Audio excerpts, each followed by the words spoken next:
Bonjour à tous, nous sommes ravis de vous retrouver aujourd'hui pour ce webinaire dédié à la facturation électronique en France, comment anticiper la réforme et plus particulièrement comment choisir la bonne plateforme agréée. Donc, durant ce webinaire, j'ai le plaisir de partager ce temps avec Anthony Cholet, notre expert facturation électronique. Et Anthony reviendra plus particulièrement sur la mise en œuvre et puis quels éléments pour bien choisir sa plateforme agréée. En termes d'agenda pour aujourd'hui, on reviendra sur la perspective internationale et les prochains mandats pour les différents pays impliqués. On reviendra évidemment plus particulièrement sur le mandat français. Et puis ensuite, on regardera plus précisément comment la réforme fonctionne de manière concrète pour les entreprises qui vont devoir s'y conformer. Et puis, une vraie question à quelques mois de la mise en œuvre, comment choisir sa plateforme agréée. Puis, on vous expliquera également quelles solutions nous proposons pour répondre à ces enjeux.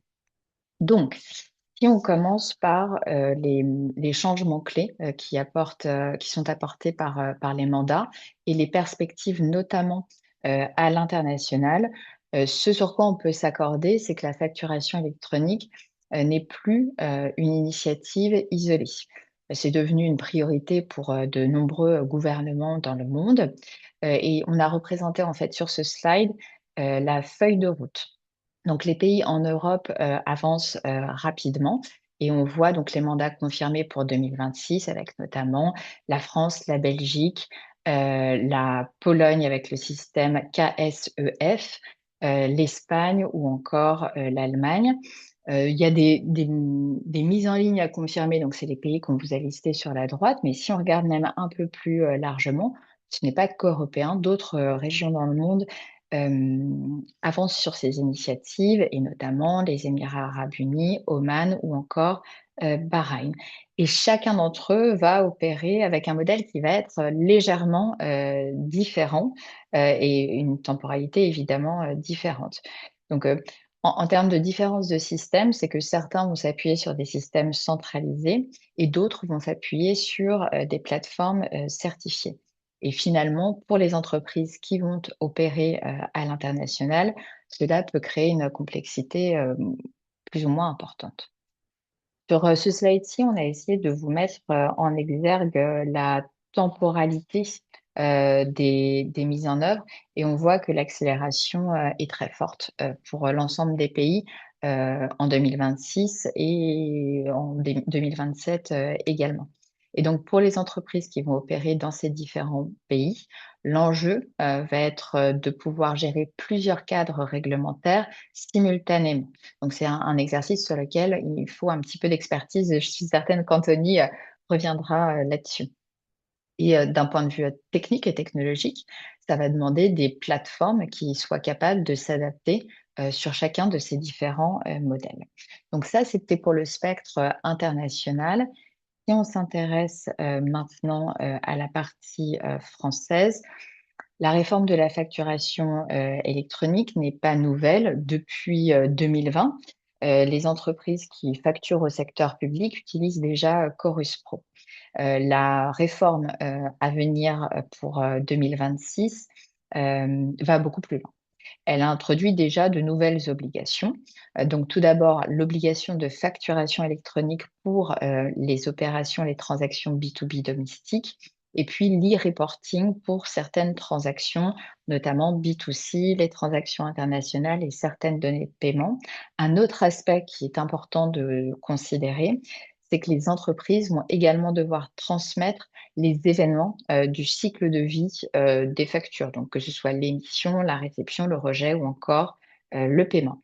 Donc là, on a brossé ensemble le cadre des nouvelles obligations pour la réforme amenée par la réforme française. Si on fait un petit pas en arrière sur le rationnel de cette réforme, on peut légitimement se poser la question de pourquoi la France rend la facturation électronique obligatoire. Euh, De manière très simple, l'objectif est de réduire la fraude à la TVA. Mais un peu plus loin, si on regarde, si on prend exemple des pays qui ont déjà mis en place cette réforme, et puis si on va un peu plus loin sur le rationnel de la réforme, ça vise notamment et également à moderniser le système fiscal, à simplifier les organisations administratives pour les organisations et puis à améliorer la visibilité économique. Pour les organisations, pour les entreprises, ce n'est pas qu'une réglementation à laquelle se conformer, ça peut tout à fait aussi être un levier, une opportunité et des opportunités assez intéressantes, notamment en matière d'automatisation des flux concernant la facturation et plus largement la finance, l'amélioration de la qualité des données et puis l'accélération des processus financiers. Donc ça, c'est pour le rationnel. Et si on revient maintenant qu'on a regardé un peu de quoi était constituée cette réforme sur les prochains jalons. Donc à partir de septembre 2026, toutes les entreprises vont devoir recevoir des factures électroniques. Et septembre 2026, obligation sera faite également pour les grandes entreprises de devoir les émettre. Et puis en 2027, là, le système s'étend puisque l'obligation d'émission sera étendue à la fois aux PME et aux micro-entreprises. Donc, si on résume ce calendrier en termes d'échéance pour les organisations, il est important d'anticiper dès maintenant la mise en conformité parce que ces projets peuvent évidemment prendre quelques mois. Sur ce slide-ci, ce qu'on a essayé de vous représenter, c'était quels sont les différents acteurs qui vont intervenir dans le cadre de cette réforme. Donc, la France a choisi un modèle avec 5 partenaires. Donc ça, c'est évidemment important à comprendre. Il va y avoir évidemment l'entreprise émettrice de la facture, l'entreprise destinataire, les plateformes agréées et l'administration fiscale. Donc les factures vont transiter par les plateformes certifiées qui vont devoir assurer la validation, la transformation des formats et la transformation des données fiscales. Donc on a dans ce préambule brossé ensemble l'environnement international qui s'accélère et qui va demander de l'agilité pour les organisations qui opèrent à l'international, le cadre réglementaire pour la France, le rationnel, le calendrier et les différents acteurs.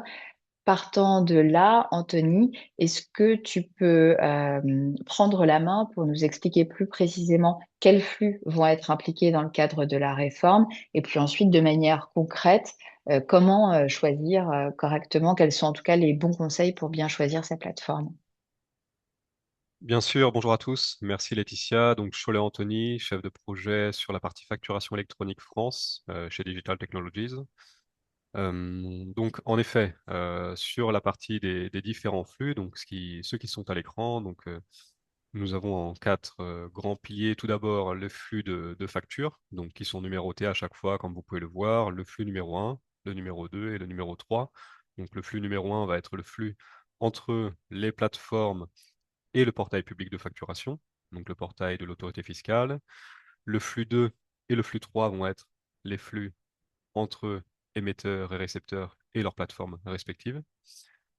Et nous aurons également les flux de cycle de vie. Donc les cycles de vie, pour bien comprendre, il s'agit des messages en fait qui vont permettre de suivre l'état de la facture tout le long de son cycle de vie, comme le nom l'indique. Donc typiquement, lorsque la facture a été déposée, lorsqu'elle a été potentiellement rejetée ou refusée, ou bien si elle a été encaissée.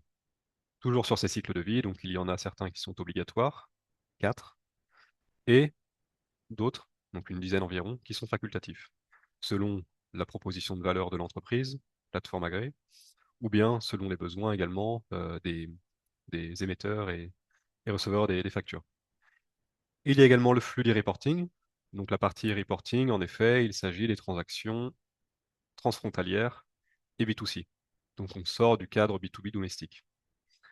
Donc là, il s'agit toujours des flux 8 et 9 et du flux 10. Donc le flux 8 et flux 9, le flux 8 est le flux B2B international et le flux 9 B2C. Et le flux 10, en fait, va être le format e-reporting, le flux e-reporting, mais au format cible entre la plateforme et le PPF. Concernant le flux d'annuaire, Donc ici, il va s'agir d'un flux. Donc déjà, pour décrire ce qu'est l'annuaire va être le référentiel dans lequel il va y avoir l'ensemble des informations sur les entreprises françaises, avec notamment leur adresse électronique. Donc le principe d'adresse électronique, rapidement, il ne s'agit pas d'une adresse mail, il s'agit vraiment d'une adresse électronique qui va être soit le numéro de sirène à la maille la plus large, soit le sirène underscore siret. Il est également possible d'ajouter des suffixes ou des codes routage pour ajouter davantage de granularité si l'on souhaite router le flux vers un service en particulier. Donc voilà, c'était pour la partie des flux d'échange de données entre les différents acteurs de la chaîne. Ensuite, concernant les autorités qui vont définir le cadre de la norme, donc on a en effet deux acteurs majeurs qui vont être la DGFiP et la FNOR. Donc la DGFiP, de son côté, elle, a plutôt défini le cadre réglementaire, a supervisé l'ensemble des actions qui ont été mises en place, et elle gère également l'annuaire dont je parlais juste avant, donc l'annuaire des entreprises françaises. La FNOR, de son côté, est à son habitude, donc elle a défini les standards techniques, elle a également travaillé sur l'interopérabilité des différentes plateformes agréées. Donc l'interopérabilité qui est un point fondamental de la réforme. On y reviendra plus tard également, puisqu'il s'agit d'un des critères importants pour sélectionner sa plateforme agréée. Et la FNOR coordonne également les spécifications techniques, donc toutes les caractéristiques qui ont été mises en place, que les plateformes doivent respecter pour correspondre aux standards, et donc pour obtenir l'immatriculation.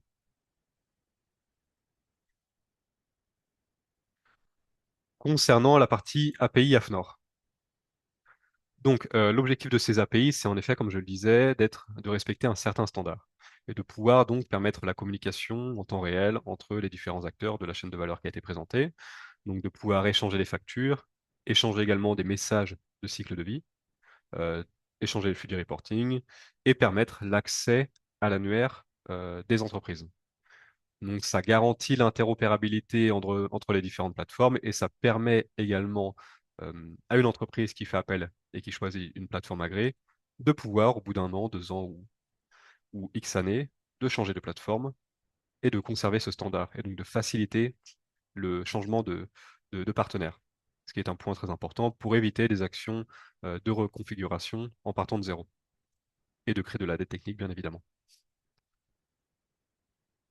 Ensuite, sur la slide suivante, donc, on a un petit rappel de ce qu'est PayPal.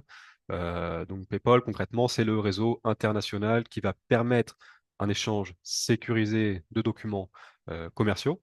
Donc, celui-ci fonctionne, comme vous le voyez, sur un modèle à 4 acteurs, euh, donc certifié à chaque fois. Et c'est un modèle qui est déjà largement utilisé en Europe, pour la partie facturation électronique en tout cas. Donc l'idée, c'est de tendre vers ce modèle-là et d'avoir une base également sur la partie, comme on l'a vu, VIDA, de pouvoir l'exploiter à son maximum. Concernant la partie B2G ensuite, donc le mandat qui continue d'évoluer, comme le disait Laetitia, donc qui est déjà en place depuis 2020, donc il y a déjà un existant. L'objectif, c'est de pouvoir, pour ce périmètre euh, euh, B2B, pardon, je me suis mélangé. Donc, on est sur la partie grand pilote. Donc, le grand pilote qui a été lancé il y a quelques semaines déjà, son objectif concrètement, c'est de permettre une mise en situation réelle. Donc, comme si nous étions à septembre 2026 et plusieurs mois à l'avance, donc de se tester. On va donc avoir des flux en situation réelle, en environnement de production. La seule spécificité, c'est que d'un point de vue fiscal, les factures qui transiteront ne seront pas considérées. Donc de A à Z, le circuit final, le circuit cible, pourra être testé, donc directement avec votre plateforme agréée, la plateforme agréée de réception et le destinataire de la facture. Donc cela va permettre d'appliquer des actions correctives et de s'assurer que tout fonctionne et ne pas attendre donc le jour J pour vérifier si en effet ce qui a été développé est cohérent.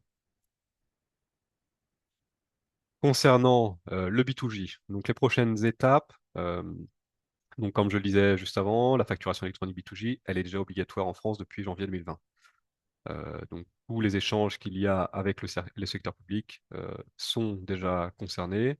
L'idée ici, c'est que Chorus Pro euh, continue d'évoluer et soit utilisé à grande échelle, toujours sur les formats de facture standards qui ont été définis, notamment pour la partie B2B, à savoir le FactureX, l'UBL et le C2I. Donc, en termes de mode d'envoi, donc, comme on peut le voir sur la partie droite du slide, il y en a deux, donc le manuel, soit via un portail web. C'est plus simple lorsqu'il s'agit de faibles volumes, en effet, pour éviter les actions humaines et répétitives et chronophages, ou bien un mode automatisé, donc là, cette fois-ci, directement avec les différents logiciels que vous utilisez au quotidien. Donc, l'obligation, bien sûr, la plus importante, c'est celle de transmettre via Chorus Pro les différentes factures. Alors, un point majeur que beaucoup se posent, et que presque tout le monde se pose, c'est la partie différenciation entre les différents acteurs euh, qui ont une plateforme agréée. La question à se poser, donc, c'est est-ce que celles-ci font toutes le même travail ou est-ce qu'il y a des critères différenciants? Alors, concernant les principaux facteurs différenciants des plateformes agréées entre elles, donc tout d'abord, il y a la notion de couverture. Même si ici la problématique s'agit et la facturation électronique française, il ne faut pas oublier que nos pays voisins, et même au-delà, d'un point de vue international, euh, doivent se plier en quelque sorte à des normes de facturation électronique également, et qu'il y a VIDA à l'horizon 2028-2030 qui va arriver. Donc l'objectif, c'est aussi de trouver une plateforme agréée qui va être en mesure de répondre à vos problématiques à l'échelle internationale et européenne. Et donc, ça, c'est l'un des points majeurs, c'est que celle-ci soit en mesure de, de répondre à cette contrainte. Ensuite, il y a les fonctionnalités supplémentaires que la plateforme, que votre partenaire va pouvoir développer, mettre en place pour répondre à des problématiques que vous rencontrez au quotidien. Donc, ça va être des actions d'hyper-automatisation, par exemple. L'idée cible à chaque fois, c'est en effet de pouvoir faire des économies sur les coûts. Donc, il va s'agir d'automatisation de processus dans la gestion financière, donc des actions que vous réalisez au quotidien ou à fréquence hebdomadaire, par exemple, euh, pour justement créer des ponts entre ces réformes de facturation électronique et vos processus internes. Et donc, plutôt que de simplement considérer ces réformes comme des contraintes, plutôt les transformer en opportunités. Ensuite, il va y avoir les différents services que votre partenaire, donc que la plateforme agréée, va pouvoir proposer. Donc, en termes de services trust, à savoir par exemple le KYC et le KYB, et les notions d'archivage également. Donc, c'est toujours intéressant de choisir un partenaire, donc une plateforme qui est en mesure également de vous fournir des services de mise en conformité pour s'assurer tout d'abord que cela soit aligné avec vos processus internes de sécurité, si vous faites partie d'un grand groupe par exemple, ou bien poursuivre les évolutions réglementaires qui sont mises en place, notamment à l'échelle européenne. Donc là, on a parlé de KYC, KYB, d'archivage, mais également, par exemple, la question de la gouvernance data, où sont situés les data centers de votre partenaire, tout ce type de questions qu'il faut prendre en compte dès le départ et ne pas découvrir cela sous un mode de mauvaise surprise plusieurs mois après la contractualisation. Il y a également le sujet de la conformité métier. Donc, nous n'en avons pas encore parlé, mais le sujet des cas d'usage. Donc, il y a 44 cas d'usage à ce jour qui ont été définis par la norme française. Ces 44 cas d'usage correspondent à des cas d'usage que rencontrent plusieurs secteurs d'activité. Je vais en citer quelques-uns juste pour que ce soit plus clair pour tout le monde. On va avoir par exemple le sujet de la gestion de l'autofacturation, la gestion des multivendeurs sur une même facture, le multiligne, euh, les transactions avec les DOM-TOM, par exemple. Donc 44 cas d'usage qui ont été définis et cela continue d'évoluer.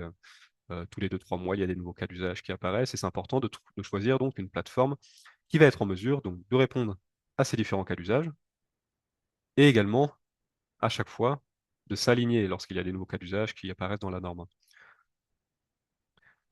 Et dernier point, la conformité réglementaire. Donc en effet, l'objectif, c'est de choisir une plateforme qui va être en mesure de garantir le maintien de son accréditation et de son immatriculation.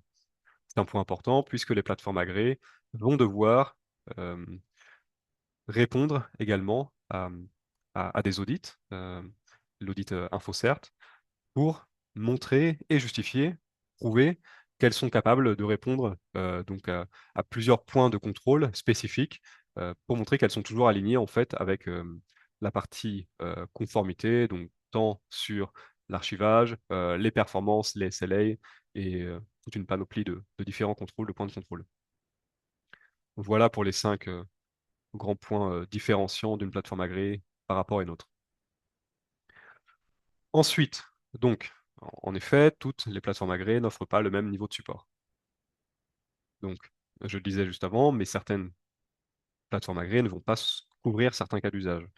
Encore une fois, c'est quelque chose qu'il faut bien comprendre dès le départ, d'identifier les cas d'usage dont vous avez besoin, et donc demander même des conseils à la plateforme agréée que vous sondez avant de contractualiser avec elle, pour vous assurer qu'elle va être en mesure de répondre à l'ensemble de vos besoins et pas à 50 ou 60%. Sinon, vous allez devoir faire appel à une seconde plateforme agréée et vous rentrer dans un schéma qui peut s'avérer complexe. Il y a également le sujet de la charge opérationnelle qui peut être reportée sur vos équipes internes, vos équipes métiers. L'idée ici, comme je le disais, c'est de saisir cette nouvelle réglementation comme une opportunité et ne pas créer davantage de dettes, tant opérationnelles que techniques. Donc, qu'il n'y ait pas des actions manuelles supplémentaires à la charge de vos équipes internes. Ça, c'est un point très important. Donc, de bien avoir une certaine clarté sur ce que la plateforme agrée va mettre en place et comment elle effectue les traitements.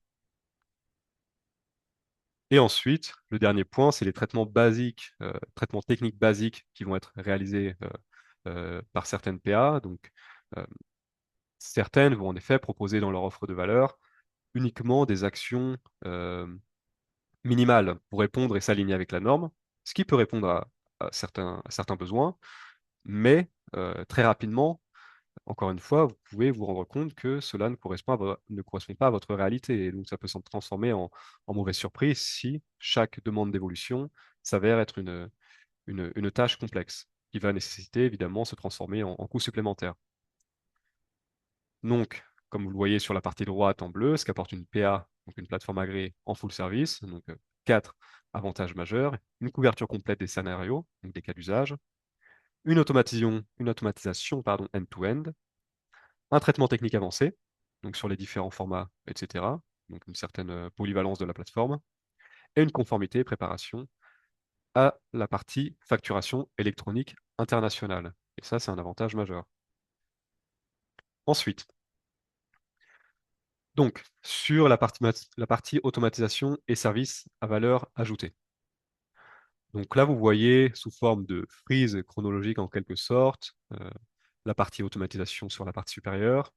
Ensuite, les différents flux, donc le procure to pay et le order to cash. Donc on a les deux flux, hein, les factures à payer donc entrantes et celles qui sont en sortie, donc que vous émettez. Et sur la partie inférieure du slide, donc la partie conformité et confiance, donc les différents points de valeur ajoutée qu'une plateforme agréée peut vous apporter. Donc on le voit sur la partie supérieure, on a la notion également de OCR ou AECR, donc d'extraction des données. Donc typiquement un fournisseur, un émetteur de factures qui va envoyer à sa plateforme un flux peut envoyer encore une facture au format PDF. Et la plateforme agréée, selon sa proposition de valeur, va pouvoir appliquer des actions d'OCRisation pour en extraire les données.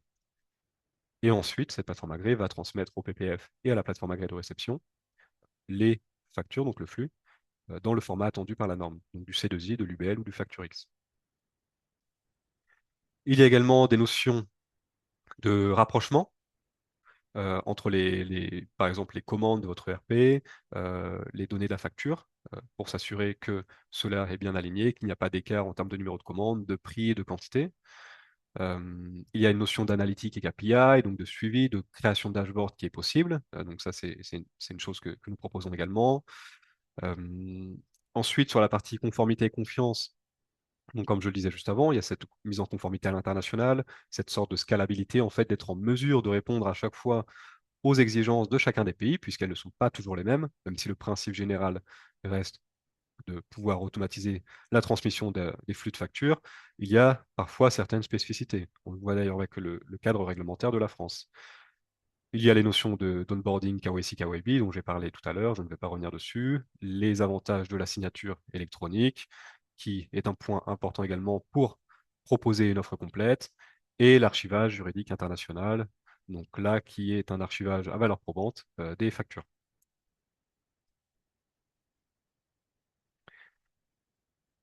Ensuite, concernant notre approche de la conformité,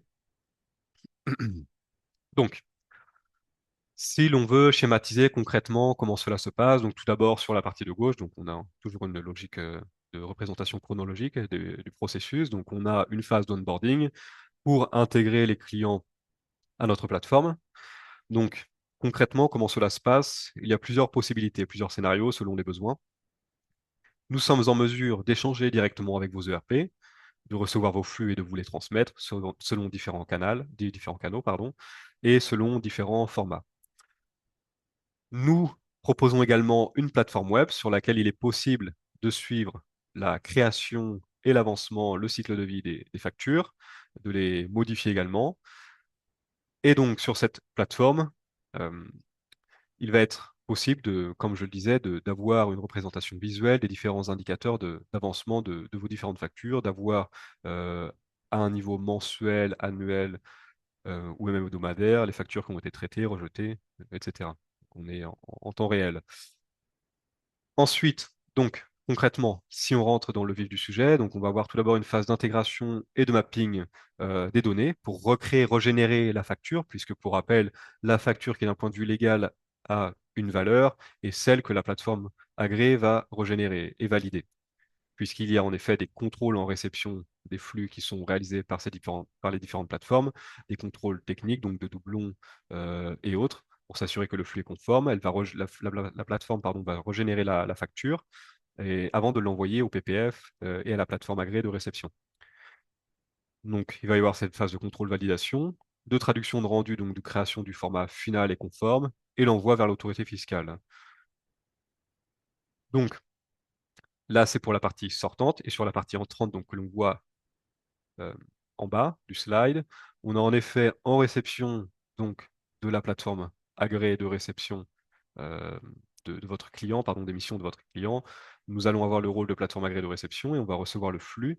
On va le contrôler nous également et on va vous le mettre à disposition, soit directement dans votre outil ou sur notre plateforme ou sur les deux. Et l'idée, c'est que vous soyez en mesure ensuite d'accepter ou de refuser ce que vous aurez reçu. Donc, un point important sur lequel je m'arrête rapidement, mais parmi les cycles de vie obligatoires, il y a en effet toujours cette différenciation qui est importante entre le cycle de vie refusé et le cycle de vie rejeté. Le cycle de vie rejeté est en fait un rejet technique si la facture ne passe pas les contrôles effectués par la plateforme agréée.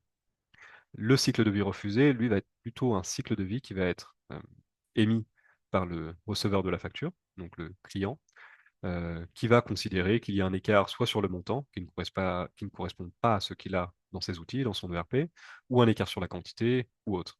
Et donc là, à partir de ce moment-là, soit il va pouvoir mettre un cycle de vie refusé, ou bien, si les cycles de vie facultatifs sont supportés, mettre un cycle de vie approuvé partiellement, en litige, etc. Et l'objectif final, bien sûr, c'est de pouvoir arriver à la clôture de l'ensemble de la chaîne. Voilà pour cette partie fonctionnement global de notre plateforme. Ensuite, donc, un point également important, c'est notre position de valeur avec les différents partenaires. Donc des partenaires, par cela nous entendons des partenaires qui vont mettre à disposition un outil, donc soit en marque blanche, marque grise, pour plusieurs de leurs clients. Donc on va également proposer une intégration à notre système. Donc là, vous le voyez, les différents utilisateurs finaux sur la partie gauche qui vont pouvoir directement interagir avec notre système par API. Donc l'objectif, c'est qu'il y ait tout ce qui est contrainte d'intégration, de création de masse de ces clients soit fait directement par API, tout en respectant la partie conformité, validation KYC, KYB, et donc que ça soit quasi rendu invisible en quelque sorte pour vous, partenaires, et que vous ayez le moins d'actions à réaliser, qu'elles soient supportées par nous, euh, et qu'on puisse répondre aux contraintes de vos clients finaux.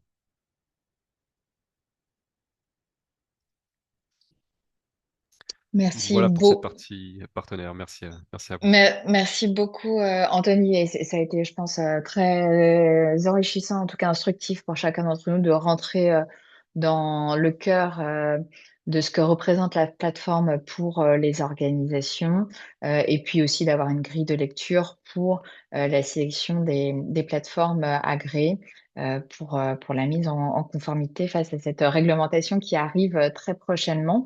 Euh, donc, c'est un changement important qui arrive pour les organisations françaises.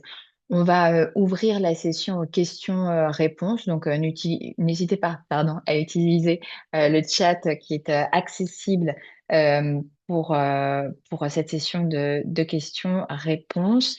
On va peut-être, eu égard au temps qui nous reste, Anthony, essayer d'en sélectionner deux ou trois.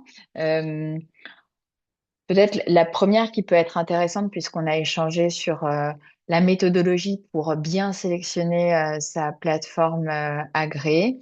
Une partie des organisations françaises ont déjà fait leur choix. Anthony, certaines font partie du grand pilote également. Mais selon ton retour pardon, d'expérience, quelles sont les principales difficultés que les organisations rencontrent aujourd'hui pour se préparer à la réforme de septembre? En effet, très bon point. Donc, c'est l'une des interrogations majeures qui ressort en permanence, si on peut dire ainsi. Donc, les principales difficultés vont être tout d'abord la compréhension de ce que cela représente de s'aligner avec les contraintes réglementaires, la compréhension du sujet, la compréhension de la structuration de la norme, des différents formats, des canaux d'échange, de la chaîne globale. Euh, on l'a vu, on l'a représenté, il y a 5 acteurs majeurs. Pour autant, il y a quand même des flux à mettre en place, ce qui est important. Les difficultés aussi, c'est d'analyser l'écart en fait avec les processus actuels des différentes entreprises, de comprendre ce qui va changer, comment se conformer, et d'essayer encore une fois de tourner ce projet en opportunité euh, pour potentiellement aussi supprimer des processus existants, ce qui est important. Euh, Ensuite, c'est le choix de la plateforme agréée, en effet. Aujourd'hui, on a choisi de donner ce thème à ce webinaire. C'est car c'est aussi parce qu'il s'agit d'une problématique majeure de comprendre côté client et fournisseur, donc, pourquoi choisir une plateforme plutôt qu'une autre. Donc, il va y avoir des appels d'offres qui vont être réalisés auprès de différentes plateformes. Certaines vont vous assurer qu'elles sont en mesure de répondre à vos besoins, mais il y a quand même cette phase préliminaire de comprendre quels sont vos besoins. Il faut que ce soit clair pour vous et il faut que ça soit clair pour la plateforme agréée. Donc là-dessus, il doit y avoir des échanges préliminaires pour s'assurer que vous êtes sur euh, la, vous êtes en phase sur cet aspect. Donc ça, c'est l'une des difficultés majeures de bien cadrer le projet dès le départ. Euh, et ensuite, c'est bien sûr la mise en place du projet, sa réalisation, euh, puisque l'échéance approche très rapidement. On parle de quelques mois désormais pour être prêt en 2026.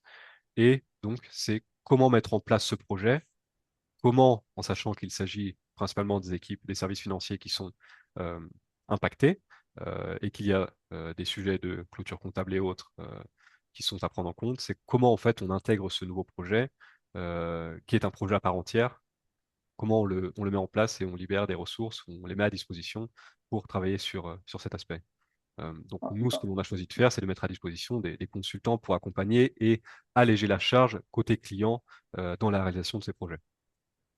Ça, c'est peut-être un bon pont, Anthony, sur une deuxième question qu'on peut traiter. Là, il reste quelques mois avant l'étape de septembre 2026.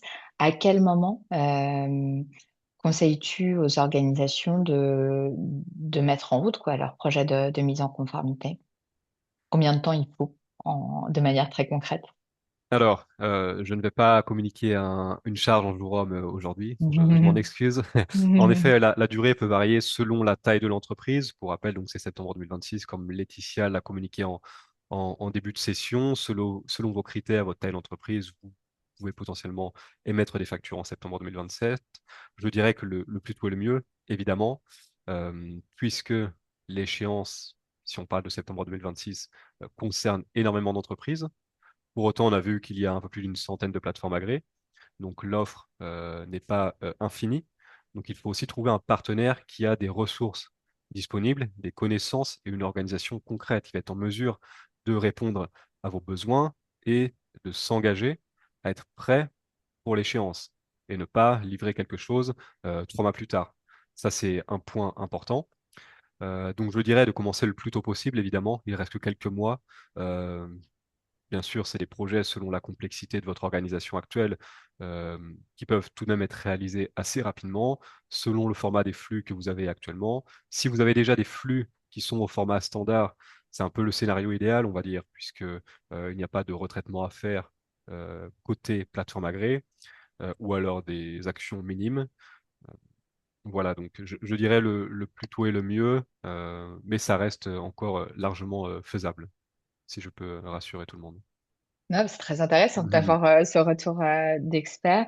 Et peut-être, il va falloir qu'on clôture le webinaire, mais peut-être une dernière question sur la partie internationale. Comment cela fonctionne et quelles sont finalement tes recommandations pour les organisations qui n'opèrent pardon, pas que en France, avec la multiplication des mandats qui arrivent?